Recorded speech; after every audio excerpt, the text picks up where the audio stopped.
Hello, welcome back to my YouTube channel Commerce Tool Classes।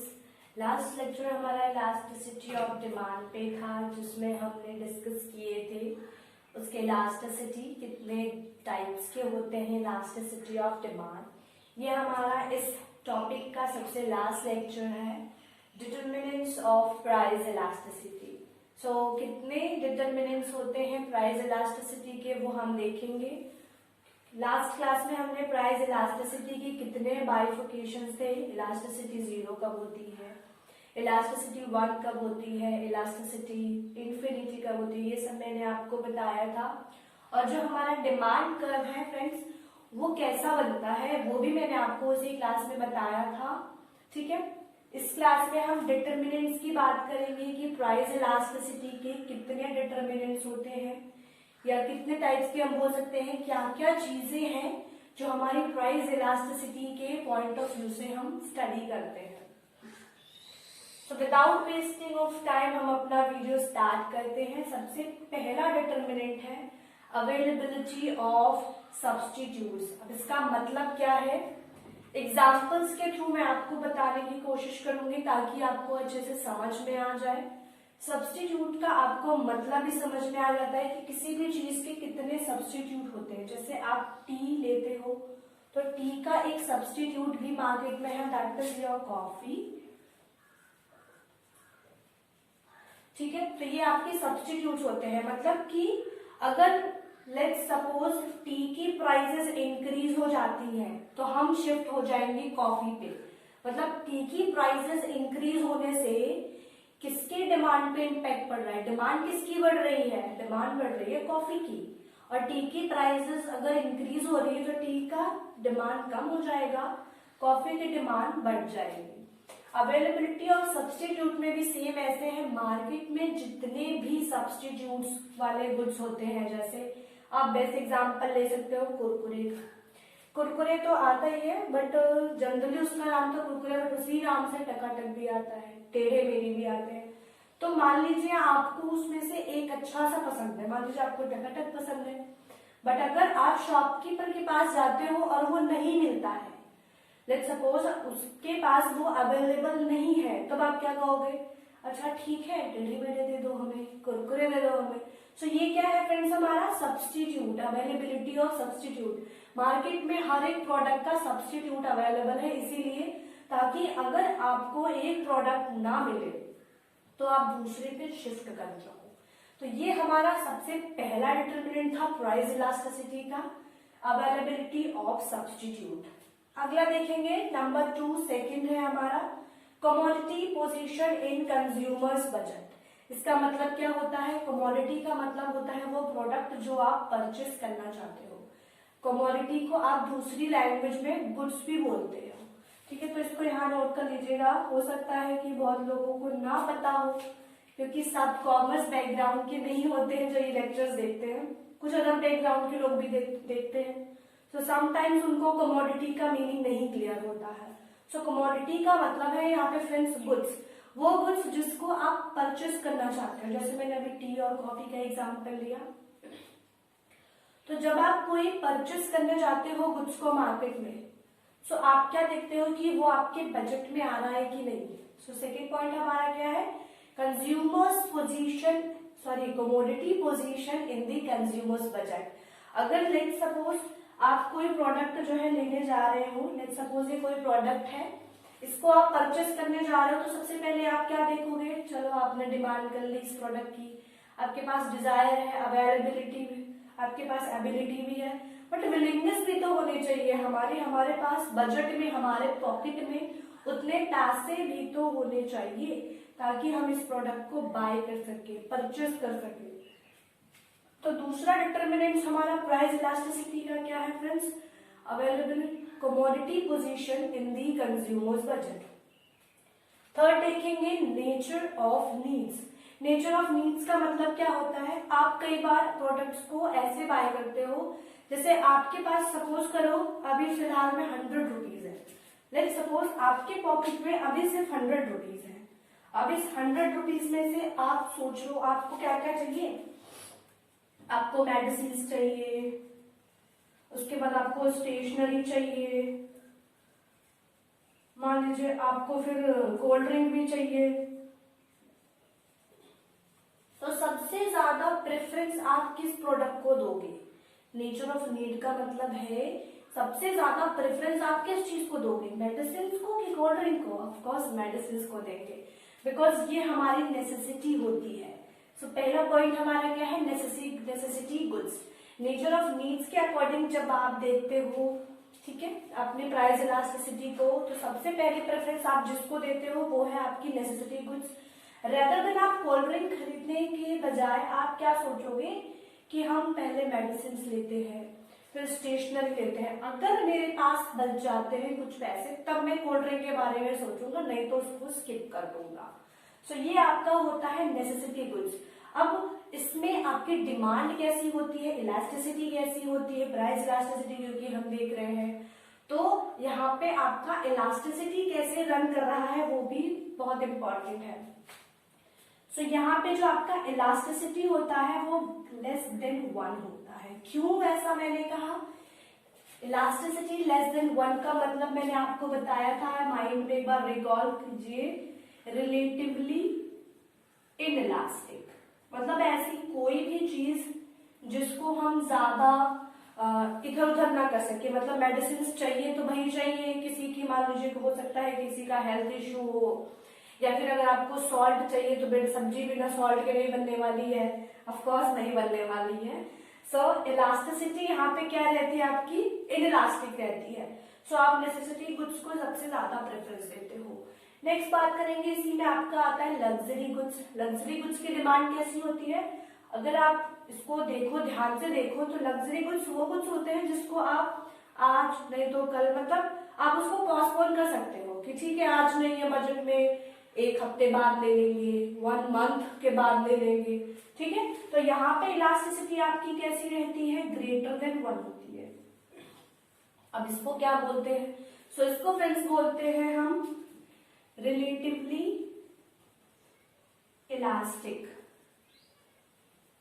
कि ये elastic है, मतलब आप चाहे तो उसको एक हफ्ते बाद ले लोगे, 1 महीने बाद ले लोगे, बट आपका जो नेसेसिटी गुड्स है वो इम्पोर्टेंट है, वो आपको आज ही चाहिए तो आज ही चाहिए। 100 रुपीज आपको एक्सपेंड करने हैं, आपको इनको जो है स्पेंड करना है, तो आप कोल्ड ड्रिंक पे बाद में करोगे, सबसे पहले आप मेडिसिन लोगे, उसके बाद आप स्टेशनरी को प्रेफरेंस दोगे, देन आप कोल्ड ड्रिंक पे जाओगे। बट अगर लग्जरी गुड्स की बात करें तो आप इसको पोस्टपोन कर सकते हो। सो इसीलिए यहाँ पे जो इलास्टिसिटी होती है फ्रेंड्स वो होती है आपकी रिलेटिवली इलास्टिक। सो ये हमारा थर्ड डिटर्मिनेंट था प्राइस इलास्टिसिटी का, नेचर ऑफ नीड्स। नेक्स्ट बात करेंगे टाइम पीरियड की।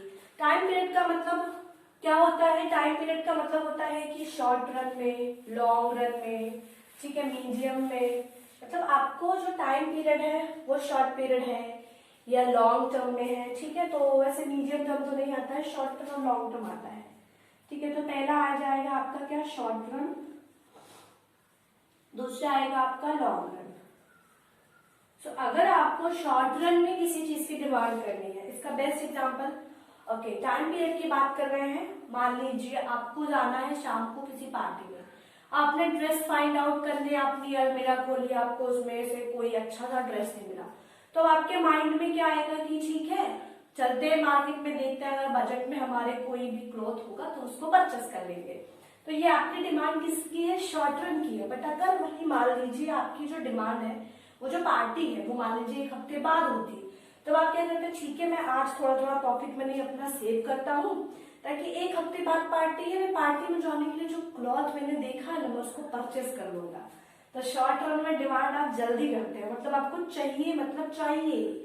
अब अचानक से रेनी सीजन आ गया तो आप क्या करोगे, आपको रेनकोट चाहिए, बिकॉज अब आपको जाना होगा, हो सकता है जॉब पे, हो सकता है आपको स्कूल जाना हो, कॉलेज जाना या कहीं भी जाना होगा आपको, तो वो शॉर्ट टर्म की डिमांड हो गई आपकी। तो यहाँ पे इलास्टिसिटी कैसी होगी फ्रेंड्स, एक बार फिर से बताइएगा, यहाँ पे इलास्टिसिटी आप चेंज कर रहे हैं क्या, नहीं, आपको वो जरूरत हो गई है।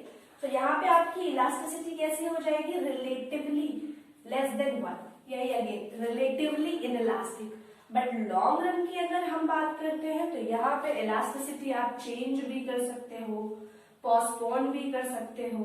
सो इसके लिए आपकी इलास्टिसिटी क्या हो जाती है, ग्रेटर देन 1 हो जाती है। सो ये था हमारा fourth determinants of price elasticity. Number 5 की बात करेंगे, number of uses. Number of uses का मतलब है किसी प्रोडक्ट के कितने यूज हैं। तो या तो सिंगल यूज होगा उस प्रोडक्ट का, क्या कहा मैंने, या तो सिंगल यूज होगा या फिर मल्टीपल यूज होगा। अब आपके माइंड में वो प्रोडक्ट घूम रहा होगा कि अच्छा इसका सिंगल यूज है, अच्छा इसका मल्टीपल यूज है। सो मल्टीपल यूज के लिए क्या आपके माइंड में घूम रहा होगा एग्जाम्पल, आप अपनी कॉपी में मेंशन करिए। मेरे माइंड में जो आ रहा है मैं अपने बोर्ड पे मेंशन करती हूँ। सो मेरे माइंड में मल्टीपल यूज के लिए आ रहा है मिल्क, बिकॉज मिल्क एक ऐसा प्रोडक्ट है मल्टीपल यूज का जिससे आप कर्ड भी बना सकते हो, उसके बाद आप उससे आइसक्रीम भी बना सकते हो, और भी बहुत सारे यूज होते हैं, है ना। सो मल्टीपल यूज के लिए मिल्क। अब मिल्क अगर प्राइस बढ़ गई, मैं बार बार बताती हूँ आपको, भूल भुलैया में भूल नहीं जाना है कि हम क्या पढ़ रहे हैं, प्राइस इलास्टिसिटी पढ़ रहे हैं, वो भी डिटर्मिनेंट्स पढ़ रहे हैं। सो कितने डिटर्मिनेंट्स होते हैं, ठीक है। सो प्राइस इलास्टिसिटी को यहाँ पे माइंड में रखते हुए चलना है। आप भूलोगे तो मैं आपको वापस याद दिलाया करूंगी कि हम प्राइस इलास्टिसिटी पढ़ रहे हैं।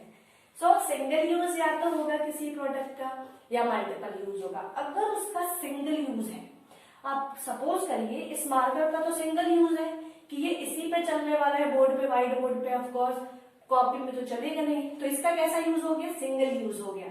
ऐसे ही आपकी और भी सारे आपके पास ऐसे कुछ बुक्स होंगे जिनका सिंगल यूज होगा। तो जिनका सिंगल यूज है उसके लिए क्या करेंगे, हम डिमांड करेंगे कि नहीं करेंगे। अब मैं चाहूं इसको पोस्टपोन कर दूं या इसको स्किप करके पेन ले लेती हूँ ना, पेन से लिखूंगी मैं कल से, तो क्या पेन से लिख पाऊंगी, मैं पेन से नहीं लिख पाऊंगी, बिकॉज मुझे मार्कर ही चाहिए होगा। सो मार्कर का क्या है, सिंगल यूज है, ये व्हाइट बोर्ड पे ही चलेगा, कॉपी पे नहीं चलेगा, ठीक है। सो इस केस में जो हमारी इलास्टिसिटी होती है, अगेन वो होती है रिलेटिवली इनइलास्टिक। क्यों होती है रिलेटिवली इनइलास्टिक, बिकॉज नेसेसिटी है ना, ये मार्कर व्हाइट बोर्ड पे ही चलने वाला है। और मल्टीपल यूज की अगर हम बात करें तो मिल्क की प्राइस इलास्टिसिटी पढ़ रहे हैं, यस, ठीक है। तो मिल्क की अगर प्राइस इंक्रीज करती है तो हम मिल्क की डिमांड क्या करेंगे, कम कर देंगे। बट अगर मिल्क की प्राइस डिक्रीज हो जाती है, कम हो जाती है, तब उस दिन प्लानिंग होने लगेगी पूरे घर में, अरे आज तो खोआ जमाएंगे, आज तो बर्फी बनाएंगे, आज तो कर्ड भी जमाएंगे, आज लस्सी बना लेते हैं ना, ऐसा करते हैं। सो इसका मतलब आपकी जो इलास्टिसिटी है वो कैसी हो जाएगी, हाँ हाँ बताइए बताइए, सोचिए, मल्टीपल यूज में इलास्टिसिटी कैसी हो जाएगी, यस, इलास्टिसिटी ग्रेटर देन 1, क्योंकि आप इसको पोस्टपोन कर सकते हो ना। प्राइस अगर बढ़ी तो आप इसको स्किप कर दोगे, बट अगर जैसे प्राइस नीचे आई, डिमांड भरपूर हो गई, प्लानिंग शुरू हो गई पूरे घर में, ये बनाएंगे वो बनाएंगे, तो this is your multiple use. So number of use हमारा फिफ्थ डिटरमिनेंट था प्राइस इलास्टिसिटी का। नेक्स्ट हम मूव करते हैं जॉइंट डिमांड पे। अब जॉइंट डिमांड का मतलब क्या होता है, पहले तो ये समझिए, इसका एक दूसरा नाम भी है, जैसे हमारे और आपके दूसरे नाम होते हैं ना, स्कूल का नाम कुछ और है, घर का नाम कुछ और है, उस तरीके से यहाँ पे भी घर का नाम कुछ और रहता है और बाहर का नाम कुछ और रहता है। तो एग्जाम बाहर वाले नाम आते हैं हमें परेशान करने के लिए कि अच्छा बाहर वाला नाम बताओ, इसका क्या होगा, ठीक है। तो जॉइंट डिमांड का फर्स्ट लिख लीजिए, एक और नाम होता है टाइड डिमांड, ठीक है, टाइड डिमांड। टाइड डिमांड क्यों कहते हैं इसको, जब टाई अप कर लेते हैं, जैसे सपोज करिए अब आपको मार्कर चाहिए, सो मार्कर बिना इंक के चलने वाला है क्या, बिल्कुल भी नहीं, बिल्कुल भी नहीं। मतलब मैं मार्कर की डिमांड कर रही हूँ, सो अल्टीमेटली मार्कर के साथ मैं किसकी डिमांड करने लगी, इंक की डिमांड कर रही हूँ, बिकॉज मार्कर में जो इंक है उसी से तो मैं लिख रही हूँ ना। तो ये हमारी हो जाती है क्या, जॉइंट डिमांड। ऐसे ही बहुत सारे प्रोडक्ट्स होते हैं, जैसे जब आप डिमांड करते हो ब्रेड की, तो अल्टीमेटली आप केचप की डिमांड भी करते हो, ठीक है। ऐसे ही और भी बहुत सारी चीजें हैं। जब आप मिल्क की डिमांड कर रहे हो, जब आप या बोल सकते हैं चाय पत्ती की डिमांड कर रहे हो, तो आप शुगर की भी डिमांड करते हो क्योंकि चाय बनाने के लिए चाय पत्ती लोगे, है ना। सो ये हमारा हो जाता है जॉइंट डिमांड। क्या पढ़ रहे हैं? प्राइस इलास्टिसिटी का डिटर्मिनेंट्स पढ़ रहे हैं। कितने पॉइंट्स कवर हो गए फ्रेंड्स हमारे? Oh my God, 6 points cover हो गए। आई होप आपको ये समझ में आ रहा होगा। एक बार में समझ में नहीं आएगा, वीडियो दोबारा से देख लीजिएगा, आई होप आपको समझ में आ जाएगा। नेक्स्ट बात करते हैं सेविंग। ओके, थोड़ा सा इसको फिर से लिख देते हैं। सेविंग है हमारा कंज्यूमर्स हैबिट। आपकी भी कुछ हैबिट्स होंगी, मेरी भी कुछ हैबिट्स है। लाइक हो सकता है आपको कुछ खाना पसंद हो, अच्छा मतलब कुछ तीखा पसंद हो, स्पाइसी पसंद हो, या कुछ स्वीट में पसंद हो, तो वो आपकी क्या हो जाती है? हैबिट हो जाती है कि अगर मुझे ये मिलेगा नहीं तब तक मेरा जो है मन नहीं मानने वाला है, इस टाइप से। सो ये हमारी हो जाती है कंज्यूमर्स हैबिट। उसके इसमें आपकी प्राइजेस इंक्रीज हो या डिक्रीज हो उस गुड्स की। ये गुड है, ये मैंने अंदर गुड लिख दिया। ओके, सो लेट्स सपोज ये वो गुड है जो आप पसंद करते हो, ये आपकी हैबिचुअल गुड्स है। अब आप क्या करोगे? आप इनकी हैबिट्स हो गए हो, आपको इन गुड्स की हैबिट्स है, तो आप डिमांड करोगे। तो इस केस में आपकी इलास्टिसिटी कैसी हो जाएगी? क्या आप इसको पोस्टपोन करोगे? बिल्कुल भी नहीं करोगे पोस्टपोन फिक्स। तो यहाँ पे इलास्टिसिटी आपकी कैसी हो जाएगी? Less than 1। क्यों हो जाएगी लेस देन 1? बिकॉज आपकी ये हैबिट है। अब ड्रंकर का हम एग्जाम्पल क्यों लेते हैं यहाँ पे? बिकॉज ड्रंकर को ड्रिंक करने के लिए चाहिए ही, वो उसकी हैबिट्स है। उसकी प्राइसेस बढ़े, उसकी प्राइसेस कम हो। सेम एज जो बाइक चला रहे हैं, जो कार चला रहे हैं, उनको पेट्रोल की डिमांड करनी पड़ेगी ना, बिकॉज उनके लिए तो वो नीडी है, उनकी तो वो हैबिट्स है ना।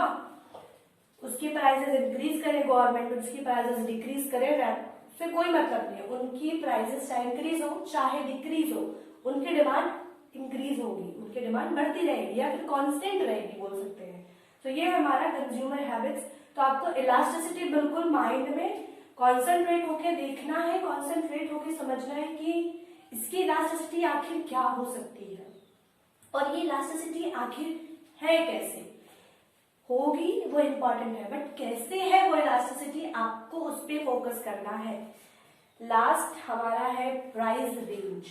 प्राइस रेंज का मतलब है ये हमारा लास्ट डिटर्मिनेंट है प्राइस इलास्टिसिटी का। अगेन मैं आपको ऊपर ले चलती हूँ, हम डिटर्मिनेंट्स ऑफ प्राइस इलास्टिसिटी पढ़ रहे हैं फ्रेंड्स।